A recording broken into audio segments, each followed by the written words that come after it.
ខ្ញុំក៏បារម្ភថាដោយសាររឿងលើកមុនលោកគ្រូជីវប្រហែលជាមិនព្រមជែករឿងសហការឬសូម្បីតែផ្ដល់ឱកាសឲ្យខ្ញុំផងយូឈីងកុំបារម្ភអីមានខ្ញុំនៅទីនេះធានាថាអ្នកនឹងបានចូលរួមកម្មវិធីនោះមិនខានព្រមទាំងសម្រេចកិច្ចសន្យាជាមួយមេធំសាមដោយសារឪពុកខ្ញុំជាមេធំក្នុងបង្អែកដ៏មានឥទ្ធិពលបញ្ហាទាំងអស់នេះគ្រាន់តែមួយផ្លេតខ្ញុំដោះស្រាយចប់បាត់ទៅហើយ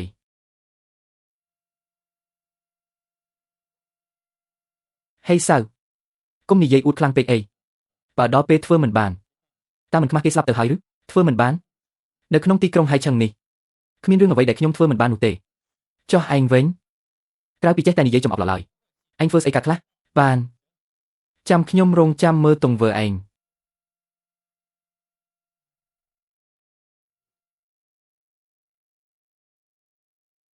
មិនក៏ហេសៅមើលទៅមិនសប្បាយចិត្តសោះមិននឹងអាចទៅរួចជូមីងបើចង់លេងល្បិចដាក់គ្នានោះកុំបន្ទោសខ្ញុំដែលធ្វើឲ្យឯងអាម៉ាស់មុខឲ្យសោះខ្ញុំទៅបន្ទប់ទឹកមួយផ្លេត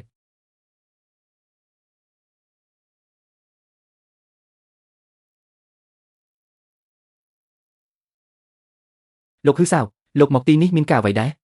អ្នកគ្រប់គ្រងវាងជួយរៀបចំការងារមួយឲ្យខ្ញុំផងលោកហ៊ឺសាវលោកជាមិត្តភក្តិម្ចាស់ភោជនីយដ្ឋានយើងសូមលោកបង្កប់មកចុះបន្តិចទៀតឯងជួយដាក់អ្វីបន្តិចចូលក្នុងស្រារបស់អាម្នាក់នោះផងដាក់ឲ្យវាខ្លាំងបន្តិចទៅរឿងនេះបន្តិចបន្តួចទុកជាថ្លៃទឹកតែសង្ឃឹមថាអ្នកគ្រប់គ្រងវាងជួយរៀបចំឲ្យផងតែថាគ្រាន់តែដាក់ថ្នាំឲ្យវានិចទូទៅឲ្យវាចុះពុះរីករូសខ្លាំងទៅបានហើយខ្ញុំគ្រាន់តែចង់ឲ្យវាស្រវឹងបែកធ្លាយរឿងខ្លួនឯងវាមិនប៉ះពាល់ដល់អាជីវកម្មភោជនីយដ្ឋានឯងទេខ្ញុំនឹងរៀបចំវាឥឡូវនេះជូមីងឲ្យជូមីងនេះហើយជាលទ្ធផលនៃការហ៊ានតាំងជាមួយអញចាំមើលពេលឯងក្អួតចង្អោររួចរាក់រូសដល់ពេលនោះតើឯងមានមុខមាត់ឯណាមកបង្ហាញខ្លួននៅមុខយូឈីងទៀតនោះមកជូមីងមិនមែនឯងចូលចិត្តផឹកស្រាទេហីឯងចាក់ឲ្យឯងផឹកអូភ្លេចបន្ទោ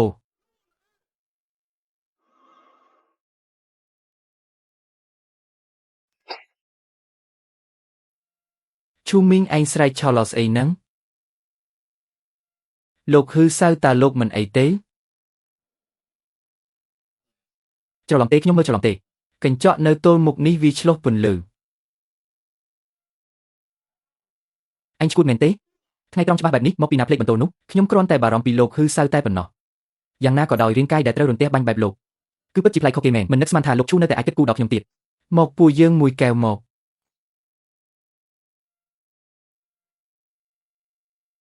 ហ៊ីសៀវអញវាជើងខ្លាំងរឿងផឹកស្រាខ្ញុំក៏ផឹកអស់ដែរផឹកទៀតទៅចាំមើលបន្តិចទៀតទៅឯងនឹងបានឃើញរឿងល្អមើលមកទៀតស្រានេះថ្លៃណាស់កុំឲ្យខាតឲ្យសោះ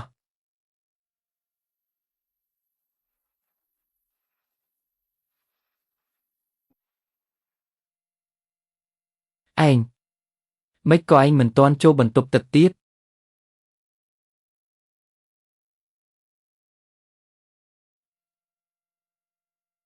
ខ្ញុំនេះកើតមកគឺខ្លាំងរឿងផឹកស្រាស្រាប់ហើយចុះឯងវិញហ៊ីសៀវមិនក៏ផឹកបានតិចម្លេះចុះហេតុអីបានផឹកលេងចូលខ្ញុំធ្លាប់ពីគេនិយាយថាអ្នកណាខ្សោយតម្រងនោមគឺផឹកស្រាមិនសូវបានទេឬមួយក៏ឯងកុំនិយាយផ្ដេសផ្ដាស់នរណាខ្សោយមក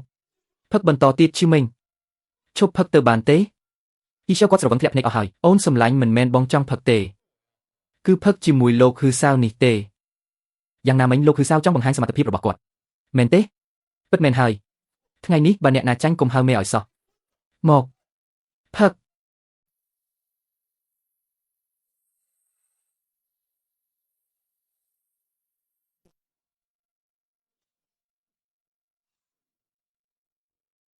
មើលទៅដូចជាពោះរបស់លោកហេកំពុងត្បាស់ហើយតើវាមានរឿងអីមិនមែនយើងបានលាបវាលើកែវរបស់ជូមិញទេលោកហេហេតុអ្វីមុខលោកស្លេកស្លាំងបែបនេះលោកមិនអីទេមែនទេត្រូវការឲ្យខ្ញុំហៅរថយន្តសង្គ្រោះបន្ទាន់ឲ្យទេមិនអីទេខ្ញុំលោកហេលោកមិនអីមែនទេបន្ទប់ទឹកខ្ញុំត្រូវការបន្ទប់ទឹកខ្ញុំទៅបន្ទប់ទឹកសិនហើយ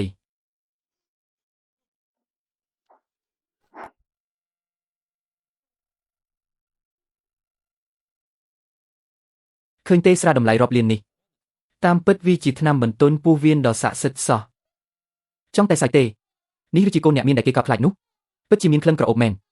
ជូមិញតើនេះជាស្នាដៃរបស់ឯងមែនទេអូនសម្លាញ់បងពិតជាត្រូវគេមួយបង្កាច់ហើយស្រានោះគឺគេជាអ្នកកំងហើយក៏ជាអ្នកផឹកវាដែរតើវាពាក់ព័ន្ធអ្វីនឹងបងទៅ វាគ្រាន់តែបង្ហាញថាគេពិតជាត្រូវការវាមែនមិនរួចទេកុំធ្វើឲ្យខ្ញុំសើចទៀតអី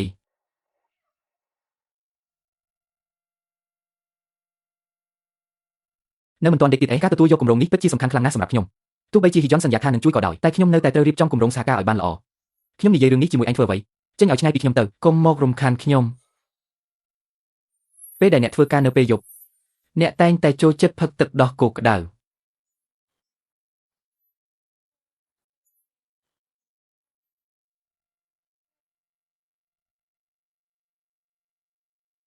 ប៉ាគ្រប់យ៉ាងរួចរាល់ហើយខ្ញុំបានអញ្ជើញមកហើយរឿងនោះប្រាកដណាស់ខ្ញុំចំណាយពេលមិនតិចទេសម្រាប់រឿងនេះស៊ូអ៊ីជីងប្រាកដជាមិនអាចចូលដល់មាត់ទ្វារបានឡើយលោកប៉ាកុំបារម្ភអីស៊ុនយ៉ាវបានសន្យាជួយណែនាំយើងជាមួយសហគ្រិនធំរួចហើយគម្រោងក្រុងភាគខាងត្បូងលើកនេះប្រាកដជាធ្លាក់ក្នុងកណ្ដាប់ដៃពួកយើងមិនខានមិនមែនត្រឹមតែប៉ុណ្ណឹងទេនៅឯកម្មវិធីជួបជុំនោះយើងនឹងជួបស៊ុនយ៉ាវអនុប្រធានសមាគមពាណិជ្ជកម្មស៊ុនយ៉ាវនឹងតើលោកចង់និយាយពីបងប្រុសបង្កើតរបស់ស៊ុនហៃដែលត្រូវស៊ូអ៊ីជីងត្រូវហើយស៊ុនយ៉ាវទើបតែត្រឡប់មកពីក្រៅប្រទេសនិយាយថាពេលដឹងរឿងប្អូនប្រុសគាត់កំពុងតែខឹងសម្បាខ្លាំងណាស់បើស៊ូអ៊ីជីងហ៊ានទៅចូលរួមកម្មវិធីនោះពិតមែនស៊ុនយ៉ាវនឹងដោះស្រាយនាងឲ្យបាក់មុខមិនខានល្អណាស់លើកនេះខ្ញុំចង់ដឹងណាស់ថាស៊ូអ៊ីជីងនឹងងើបមុខរួចដោយរបៀបណាឲ្យតែនាងធ្វើឲ្យបាត់បង់មុខមាត់នៅក្នុងកម្មវិធីនេះកុំថាឡើយការទទួលខុសត្រូវលើគម្រោងក្រុងភាគខាងត្បូងសូម្បីតែតំណែងជាប្រធានក្រុមហ៊ុនក៏នាងត្រូវតែប្រគល់វាមកវិញដោយសុខចិត្តដែរ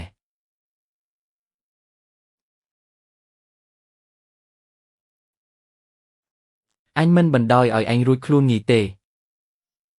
តើការរៀបចំបណ្ណអញ្ជើញទៅដល់ណាហើយគឺរៀបចំរួចរាល់ហើយបណ្ណអញ្ជើញធម្មតា2ត្រូវចំណាយអស់5លានអ្វីណា5លាននេះប្លង់គ្នាមែនទេបាន2ក្នុងតម្លៃ5លានគឺជារឿងល្អណាស់ទៅហើយបាន5លានក៏5លានចុះក្នុងកម្មវិធីនេះខ្ញុំប្រកាសជាត្រូវតែដួលស៊ូអ៊ីជីងឲ្យបានឈូមីងអញនឹងធ្វើឲ្យអញបានឃើញតបភ្នែកនឹងអ្វីដែលនឹងកើតឡើងចំពោះស៊ូអ៊ីជីងមកចង់បានខ្លួនខ្ញុំមែនទេ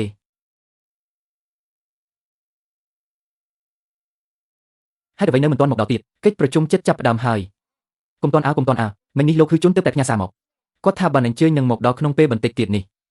បើយឺតធ្វើឲ្យលោក9មិនពេញចិត្តគឺមិនល្អឡើយប្រពន្ធសម្លាញ់អូនជឿជាក់លើអាពូជពងនោះថាអាចរកបានអញ្ជើញបានមែនទេពឹងផ្អែកលើគេគឺហួសពេលបាត់ទៅហើយបើមិនពឹងលោកហឺ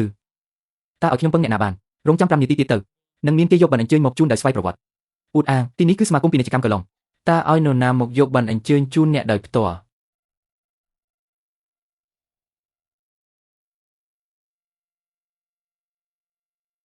អូនេះមិនមែនបងស្រីតាំងទេយ៉ាងម៉េចដែរមកឈរយាមទ្វារនៅទីនេះឬយ៉ាងណាកញ្ញាស៊ូកុំទាន់អាល់អ៊ូតអីបានអញ្ជើញរបស់ពួកយើងនឹងមកដល់ភ្លាមនេះឯងភ្លាមអីពួកឯងគៀងខួរក្បាលអស់ហើយមែនទេពិធីនេះនឹងចាប់ផ្ដើមក្នុងរយៈពេល10នាទីទៀតតើនៅមានអ្នកណាយកបានអញ្ជើញមកឲ្យពួកឯងទៀតបងស្រីតាំងឃើញទេនេះគឺជាសម្បត្តិចូលរួមក្រោយថ្ងៃនេះទៅគម្រោងក្រុងភាគខាងត្បូងនឹងក្លាយជារបស់ខ្ញុំចំណែកឯនាងវិញតំណែងនាយកប្រតិបត្តិគ្រាន់តែជាសម្បកក្រៅប៉ុណ្ណោះតើនាងអាចនៅកុហកក្រុមហ៊ុនបានយូរប៉ុណ្ណាទៀតឆ្កែណារត់មកព្រោះផ្ដេសផ្ដាស់នៅទីនេះឈូមីងឯងជេរអ្នកណាខ្ញុំជេរឆ្កែទេចុះមិនក៏ឯងខំប្រឹងដណ្ដើមមកទទួលស្គាល់ខ្លួនឯងម្លេះអាមនុស្សគ្មានសមត្ថភាពនេះស៊ូអ៊ីជីងមើលផងចុះថាបរិសុទ្ធដែលនាងរកបាននោះជាមនុស្សបែបណាគ្រប់គ្នាមកមើលនេះមកនេះគឺជាអគ្គនាយិកានៃក្រុមហ៊ុនស៊ូសេងរបស់យើងត្រឹមតែបានអញ្ជើញមួយសន្លឹកក៏រកមិនបានដែរថែមទាំងនាំយកអាមនុស្សគ្មានសមត្ថភាពដែលរស់ដោយសារស្រីទៅជាមួយទៀតធ្វើឲ្យអាម៉ាស់គេឯងនៅទីនេះជានាយិកាដ៏ស្រស់ស្អាតម្នាក់សោះហេតុអ្វីក៏សុខចិត្តទៅញ៉ៃញ៉ៃជាមួយអាមនុស្សមានរូបសម្បត្តិស្អាតបែបនេះរកអ្នកមានទ្រព្យស្តុកស្ដំរៀបការជាមួយមិនល្អជាងនេះមែនទេ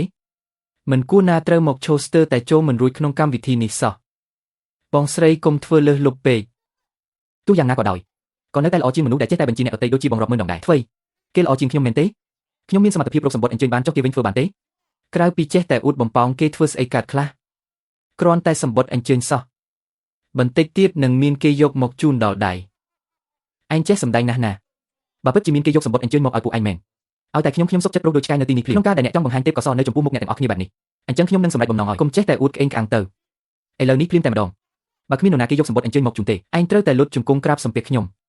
ចុះបើឯងរកវាមកមិនបានវិញកុំសង្ឃឹមថាបានចូលឲ្យសោះថ្ងៃនេះមិនដូច្នោះទេខ្ញុំនឹងអូសនាងចេញទៅខាងក្រៅ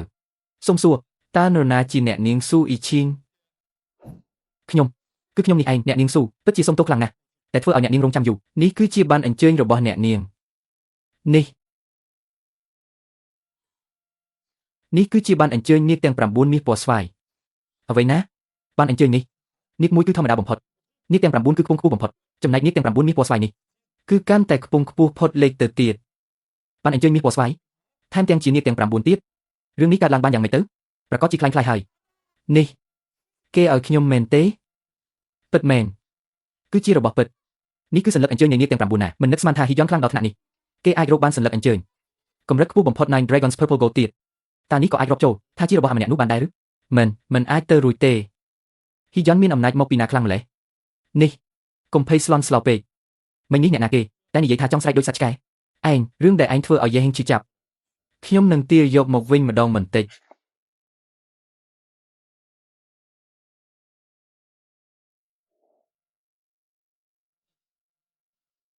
អាមេរិកឲ្យប្រញាប់ប្រញាល់ណាស់ទីបំផុតតន់ពេលហើយអាឡូពួកឯងណៃណាពួកយើងចូលមកខាងក្នុងរួចហើយខាលិខិតអញ្ជើញកម្រិតស្វ័យមាសកាលនេះនាយកប្រតិបត្តិជាន់ខ្ពស់យកមកជូនផ្ទាល់ដៃមែនទេអូដឹងហើយពិតណាស់ខ្ញុំដឹងហើយ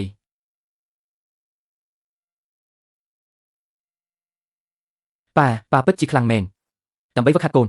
ប៉ាធ្វើជាប្រាប់ថាតាក់ទងយកលិខិតអញ្ជើញមិនបានធ្វើឲ្យកូនខាត់លុយអស់5លានទៅបានមកពីច្បាប់លទ្ធផលគឺ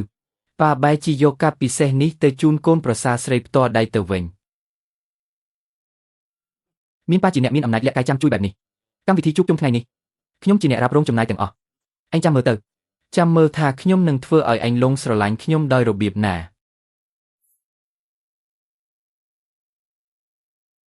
ជំរាបសួរលោកវាងខ្ញុំឈ្មោះស៊ូអ៊ីឈីងមកពីក្រុមហ៊ុនស៊ូសឹងតាក់ទងនឹងគម្រោងនៅតំបន់ភៀកខាងត្បូងក្រុងនោះសូមទោសផងខ្ញុំមានអ្នកស្គាល់គ្នាត្រូវទៅជួបខាងនោះបន្តិចថ្ងៃក្រោយចុះជួបគ្នានៅថ្ងៃក្រោយណាជំរាបសួរលោកលីវកញ្ញាស៊ូនិយាយត្រង់ទៅចុះពេលនេះក្នុងរង្វង់ចំនួនគេល្បីពេញអស់ហើយលោកជូកំពុងតែចង់កម្ចាត់កញ្ញាចោលបើខ្ញុំហ៊ានសហការជាមួយកញ្ញាតើមិនមែនយកខ្លួនទៅបុកនឹងកាំភ្លើងលោកជូទេតើឲ្យខ្ញុំរកស៊ីដោយរបៀបណាទៅ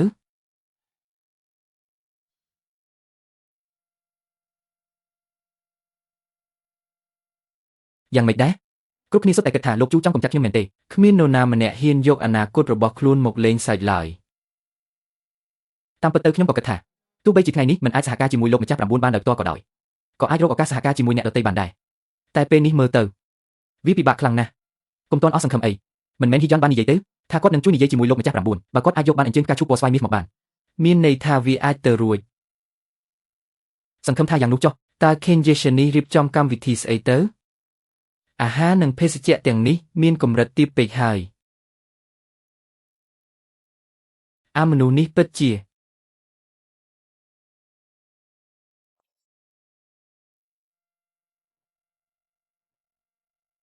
ជូមេងជួយរក្សារូបភាពខ្លះបានទេមានរឿងអីទៅអូនសម្លាញ់គេដាក់អាហារច្រើនបែបនេះមិនមែនទុកសម្រាប់ឲ្យគេញ៉ាំទេអីបើមិនញ៉ាំវាពិតជាស្ដាយរបស់ណាស់ទីនេះគឺជាកម្មវិធីជួបជុំសមាគមពាណិជ្ជកម្មកន្លងគ្រប់គ្នាមកទីនេះសុទ្ធតែមកចរចាជំនួញតែមើលអ្នកឯងចុះគិតថាទីនេះជាអាហារដ្ឋាន buffet យ៉ាងម៉េចបាទឈប់ញ៉ាំក៏បានដែរតែអូនសម្លាញ់បងឃើញអូនដើរចុះឡើងពេញហ្នឹងនៅតែមិនទាន់ចរចាការងារបានសម្រេចទៀតចង់ឲ្យបងជួយទេគ្រាន់តែអ្នកឯងកុំមករករឿងរញ៉េញ៉ៃឲ្យខ្ញុំក៏ល្អណាស់ទៅហើយលោកប្រធានសុនលោកមើលទៅស្រីម្នាក់នឹងហើយគឺស៊ូអ៊ីឈីងនាងនឹងហើយដែលវីបអូនប្រុសខ្ញុំពិតមែនហើយគឺនាងនឹងឯងឲ្យងប់ទៅចុះចាប់តាំងពីថ្ងៃដែលអូនប្រុសខ្ញុំត្រូវបានគេវីមកហាក់ដូចជាបាត់ខ្លួនសូនឲ្យឈឹងរកកន្លែងមិនឃើញទូរស័ព្ទក៏ខលមិនចូលមនុស្សក៏រកមិនឃើញដែរលោកប្រធានសុនរឿងនេះប្រកាសជាពាក់ព័ន្ធនឹងនាងស៊ូអ៊ីឈីងមិនខានថ្ងៃនេះបើខ្ញុំមិនធ្វើឲ្យនាងអាម៉ាស់មុខទេនោះតើខ្ញុំសុនយ៉ាហួយនឹងយកមុខមាត់ឯណាមកដាក់ក្នុងពិភពចំនួននេះទៀតប៉ុន្តែលោកប្រធានសុនមិញនេះនៅមាត់ទ្វារមានមន្ត្រីជាន់ខ្ពស់ម្នាក់បានយកលិខិតអញ្ជើញផ្កាយ9មាសមកជូននាងស៊ូអ៊ីឈីងដោយផ្ទាល់លិខិតអញ្ជើញផ្កាយ9មាសតើនាងមានសិទ្ធិប្រហែលជានាងប្រើសម្រាប់បន្តិចបន្តួចរបស់នាងដើម្បីលួចតាក់ទងជាមួយប្រធានផ្នែកនោះហើយហ៊ានយកលិខិតអញ្ជើញពណ៌ស្វាយរបស់សមាគមពាណិជ្ជកម្មកន្លងមកធ្វើជំនួញខ្វក់បែបនេះខ្ញុំថាម្នាក់នោះពិតជាចង់ស្លាប់មែនទែនហើយលោកប្រធានសុនលោកដើរទៅមុខទៅថ្ងៃនេះក្រៅពីលោកកៅខ្ញុំចង់ដឹងណាស់ថាតើនរណាហ៊ានជួយគាត់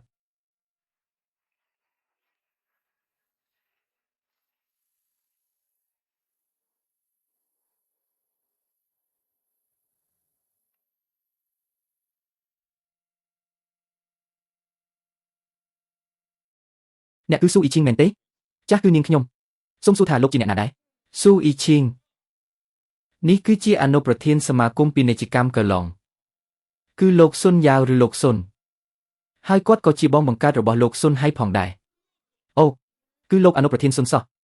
ចំពោះរឿងរបស់លោកស៊ុនកាលពីពេលមុននាងខ្ញុំពិតជាមានការសោកស្ដាយខ្លាំងណាស់ស្ងាត់មាត់ទៅសុំទោសទៅមានបានប្រយោជន៍អីថ្ងៃនេះដែលខ្ញុំមកជួបអ្នកគឺមានរឿងពីរយ៉ាង ទី1តាំងពីប្អូនប្រុសខ្ញុំហើយឆឹងត្រូវបានអ្នកវារួចមកគេក៏បាត់ដំណឹងសូនឲ្យឆឹងតែម្ដងថ្ងៃនេះអ្នកត្រូវតែផ្ដល់ការបកស្រាយមកខ្ញុំអ្វីណាបាត់ដំណឹងសូនឲ្យឆឹងរឿងទី2ខ្ញុំហៅថាអ្នកមានលិខិតអញ្ជើញកែឡុងស៊ឺជិននៅក្នុងដៃនិយាយការពិតមកតើអ្នកទៅលប៊ូមន្ត្រីជាន់ខ្ពស់ណាដើម្បីបានវាមកលោកអនុប្រធានសុនសូមលោកកុំនិយាយផ្ដេសផ្ដាសហ៊ានប្រកែកមែនទេបើអញ្ចឹងកុំបន្ទោសខ្ញុំដែលប្រើវិធីសាស្ត្ររដិនដាក់អ្នកចង់យកលិខិតអញ្ជើញមកនិយាយរឿងនេះមែនទេតើអ្នកមានភស្តុតាងច្បាស់លាស់ទេចំណែកឯប្អូនប្រុសរបស់អ្នកវិញតើវាអាចទៅរួចទេថាគេបានចាក់ចេញពីលោកនេះបាត់ស្រមោលទាំងស្រុងទៅហើយនោះខ្ញុំសូមប្រមានកុំមករករឿងខ្ញុំឲ្យសោះកុំដើរតាមកន្លងប្អូនប្រុសអ្នកឲ្យសោះលើកលែងតែអ្នកចង់ទៅតាមគេដែរ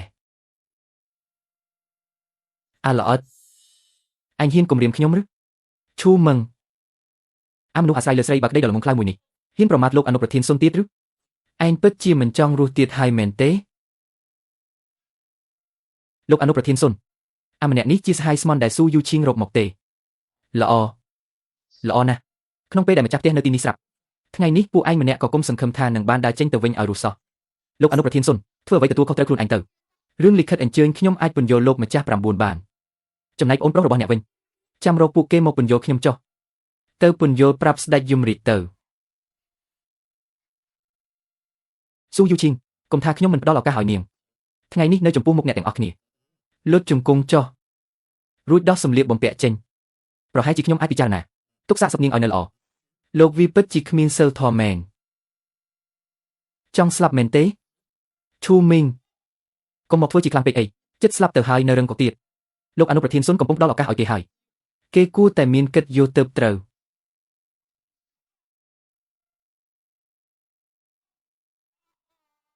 ឲ្យមុខឲ្យមាត់ឲ្យមិនចេះដឹងប៉ាត់ចាស់រឿងអីក៏មានមុខឯងដែរអាម្នាក់នេះវាឈួតហើយមែនទេហ៊ានវាគេចំមុខលោកអនុប្រធានសុនទៀតលោកអនុប្រធានសុនល្បីថាជាមនុស្សចិត្តដាច់ណាស់ស៊ូយីឈីងមិនត្រឹមតែបង្កចំនួនជាមួយលោកប្រធានធំទេថែមទាំងហ៊ានបង្ករឿងជាមួយលោកអនុប្រធានសុនទៀតលើកនេះចប់ជីវិតហើយអាល្អិតហ៊ានប្រហែងសាចំពោះមុខខ្ញុំផងឯងចង់ស្លាប់មែនទេលោកអនុប្រធានសុនសម្រាប់វាទៅសម្រាប់ពួកវាចោលទៅពួកវាដឹងថាអ្វីទៅជាលទ្ធផលនៃការហ៊ានប្រឆាំងលោកខ្ញុំបានផ្ដល់ឱកាសឲ្យពួកឯងហើយគឺជាពួកឯងខ្លួនឯងទេដែលមិនចេះរក្សាវ៉ាមកនេះអាម្នាក់នោះកាត់ដៃជើងវាចោលឈប់សិន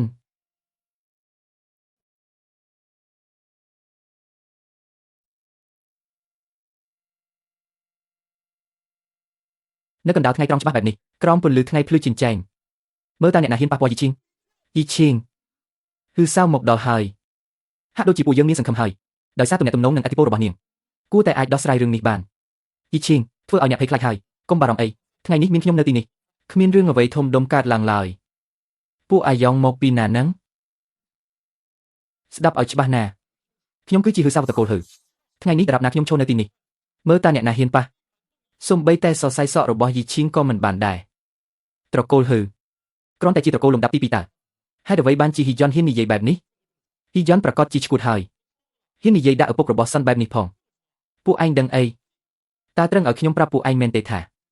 ប៉ារបស់ខ្ញុំគឺជាមហាសេដ្ឋីលាក់មុខអស់សំណើចណាស់ហ៊ីយ៉នប៉ាឯងជាមហាសេដ្ឋីលាក់មុខអី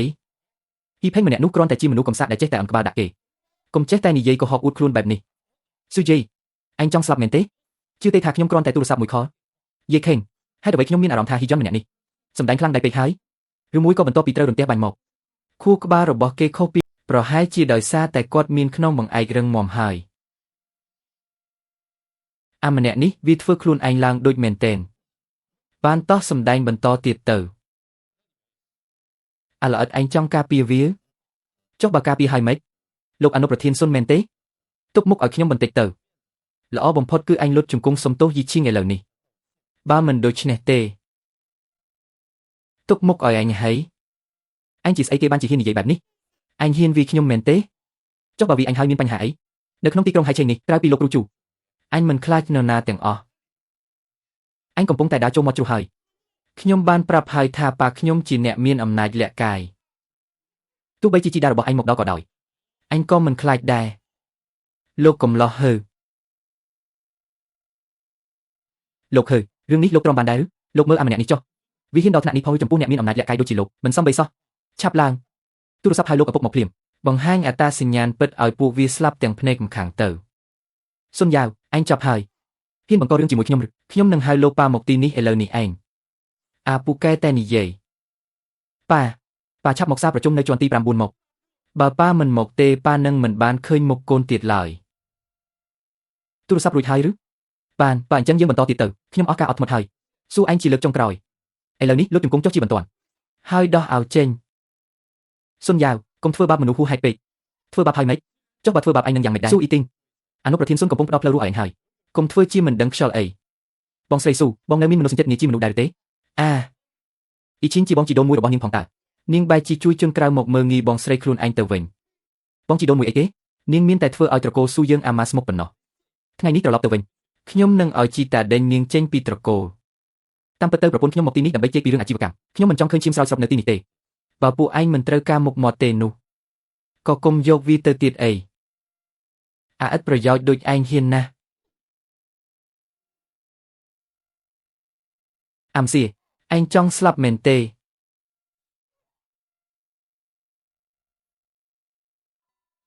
ទាំងអស់គ្នាចូលទៅកុំតិចអាម្នាក់នេះឲ្យដល់ដៃមិនស្រួលទេនោះសុទ្ធតែជាក្រុមអង្គរៈជើងឯករបស់សមាគមពាណិជ្ជកម្មកន្លងជូមិញខ្ញុំនឹងទៅជួយអ្នកមិនបាច់ទេអ្នកមើលថែអ៊ីឈីងឲ្យល្អទៅកុំឲ្យនាងឃើញឈាមឲ្យសោះ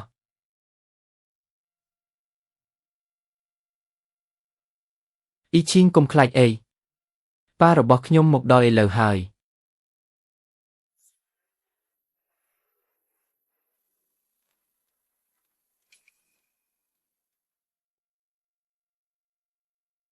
យ៉ាងម៉េចហើយកិច្ចសន្យាភាពជាដៃគូបានរៀបចំរួចរាល់ហើយឬនៅលោកម្ចាស់ជូទាំងអស់រួចរាល់អស់ហើយចុះលុយសងជំងឺចិត្ត 10000 លាននោះវិញរៀបចំរួចរាល់អស់ហើយប៉ុន្តែលោកគ្រូជូកាលពីមុនមិនមែនលោកគ្រូថាសងតែ 1000 លានទៅឯងដឹងអីយើងសងកាន់តែច្រើនកាន់តែអាចឲ្យលោកជូដែលជាបុគ្គលដ៏អស្ចារ្យនោះចាប់អារម្មណ៍យើងបានយល់ហើយពិតជាសមជាលោកគ្រូជូដែលមានចក្ខុវិស័យវែងឆ្ងាយមែនមានរឿងអីថ្ងៃនេះជាថ្ងៃដែលយើងត្រូវទៅបង្ហាញការគោរពដល់លោកជូចុះហេតុអ្វីក៏ឯងធ្វើខ្លួនរហ័សរហួនស្លន់ស្លោបែបនេះលោកគ្រូជូគ្រូធំហើយអាពូឆ្កែសុនយ៉ាងនោះវាទៅរកចំនួនជាមួយលោកជូនៅជាន់ក្រោមលោកជូក៏នៅទីនោះដែរឆាប់ចុះទៅសុនយ៉ាវបើឯងចង់ស្លាប់តាមប្អូនឯងខ្លាំងណាស់ក៏ប្រាប់មក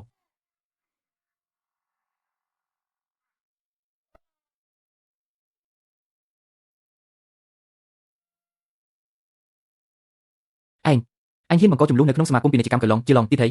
ឯងចាប់ហើយទីនេះជាទឹកដីរបស់លោកគ្រូជូណាហាក់ដូចជារឿងនេះកាន់តែធំទៅហើយចាំមើលតែលោកគ្រូជូចុះមកចុះឯងមិនរួចខ្លួនទេលោកគ្រូជូឲ្យគាត់ចុះមកជួបខ្ញុំភ្លាមត្រូវហើយឲ្យលោកគ្រូជូចុះមកប៉ារបស់ខ្ញុំចិត្តមកដល់ហើយចាំមើលថាលោកគ្រូជូនឹងឲ្យមុខមាត់ដល់សុនយ៉ាវឬមួយក៏ផ្ដល់កិត្តិយសឲ្យប៉ារបស់ខ្ញុំលោកគ្រូជូលោកមកដល់ហើយតើមានមនុស្សម្នាក់កំពុងបង្កបញ្ហានៅក្នុងសមាគមពាណិជ្ជកម្មរបស់យើងវាពិតជាមិនដាក់លោកនៅក្នុងភ្នែកបន្តិចសោះឡើយ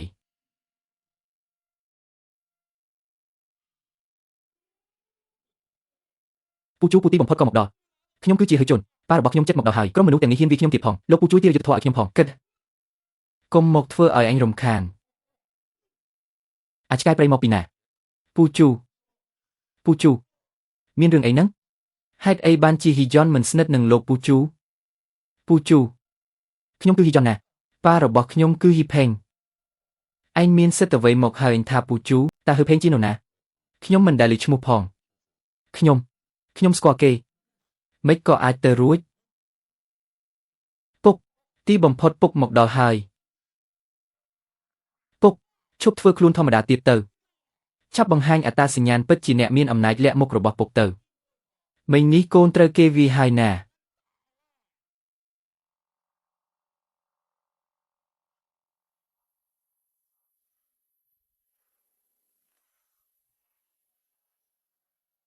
អាខូចឯងចង់សម្លាប់ពុកមែនទេចេះមកនិយាយរឿងមិនសមរម្យចំពោះមុខលោកជូទៀតពុកមិនមែនអ្នកមានអំណាចលាក់មុខស្អីនោះទេតែពុកមិនមែនកាលពីមុនពុកគ្រាន់តែទូរស័ព្ទមួយខលលោកជូក៏ព្រមដោះលែងមនុស្សទេចុះរឿងក្រុមហ៊ុនយ៉ានឡបដល់ដេកឲ្យយីឈីងទៀតចុះសម្បត្តិអញ្ជើញចូលរួមពិធីនៅសន្តាគារជាអូឡុងទៀតនោះតើមិនមែនពុកទេដែលជាអ្នករៀបចំទាំងអស់នោះប៉ាគុំធ្វើពុតអីបើក៏កាយការពិតទៅ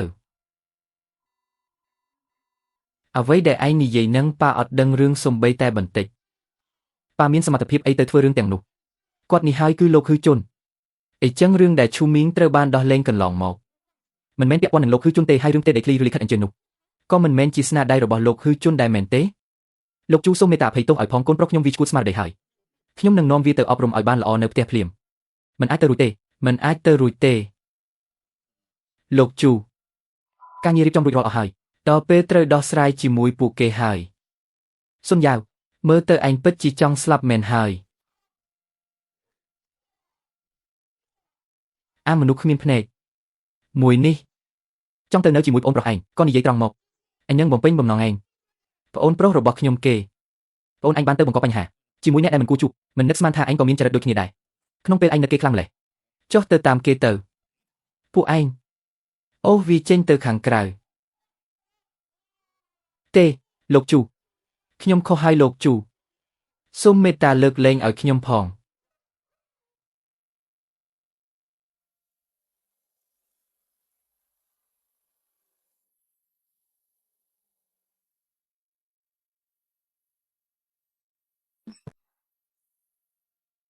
អ្នកនាងលូខ្ញុំពិតជាសូមទោសខ្លាំងណាស់ដោយសារតែខ្ញុំអប់រំកូនចៅមិនបានល្អទើបធ្វើឲ្យអ្នកនាងភ័យខ្លាចអ្នកនាងស៊ូនេះគឺជាកិច្ចសន្យាសហការសម្រាប់គម្រោងនៅភាគខាងត្បូងសមាគមជូឡុងមិនយកប្រាក់ចំណេញសូម្បីតែមួយសេនខ្ញុំនឹងសហការជាមួយអ្នកគ្រប់យ៉ាងសម្រាប់ការអភិវឌ្ឍគម្រោងនេះដើម្បីជាការសុំទោសក្នុងកាតមួយនេះមានលុយ 10000 លានចាត់ទុកថាជាសំណងផ្លូវចិត្តសម្រាប់អ្នកនាងស៊ូចុះសូមអ្នកនាងស៊ូមេត្តាទទួលយកវាទៅពិតមែនឬខ្ញុំមិនបានមើលច្រឡំទេមែនទេលោកជូសុភាពដាក់អ្នកនាងស៊ូដល់ថ្នាក់នេះផងគម្រោងនេះទៀតលោកជូមិនយកប្រាក់ចំណេញសូម្បីតែមួយសេនថែមទាំងសហការពេញទំហឹងជាមួយអ្នកនាងសំណង 10000 លានឲ្យស្លាប់ចុះនេះវាជារឿងអ្វីទៅនេះសម្រាប់ខ្ញុំពិតមែនឬពិតមែនហើយអ្នកនាងស៊ូសូមអ្នកនាងមេត្តាទទួលយកវាទៅបើអ្នកនាងមិនព្រមទទួលបើមិនអីចឹងខ្ញុំមិនដឹងទៅឆ្លើយជាមួយអ្នកមានអំណាចម្នាក់នោះដោយរបៀបណានោះទេប្រពន្ធសម្លាញ់មិនក៏ឈរស្ងៀមអីចឹងលោកជូគាត់មានចិត្តល្អចង់ជួយយើងគាត់ឲ្យហើយយកទៅចុះខ្ញុំថាមិនខុសមែនលោកជូជាមនុស្សមានហេតុផលគាត់ច្បាស់ជាយំអង្វរឲ្យយើងសហការជាមួយគាត់មិនខានឃើញទេខ្ញុំមិនបានកុហកអញទេមែនទេយើងគួរតែចេញពីទីនេះសិន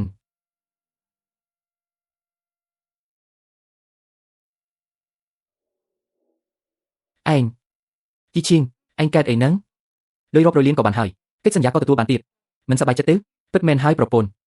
បងត្រូវសម្ដែងទូបែបនេះដល់ពេលណាទៀតសម្ដែងធ្វើជាហីធ្វើជាខ្លាំងម្ល៉េះហើយអ្វីបានជា5ឆ្នាំមុនបងចាក់ចេញទៅភ្លាមបែបនេះ5ឆ្នាំនេះបងបានជួបប្រទះរឿងអ្វីខ្លះ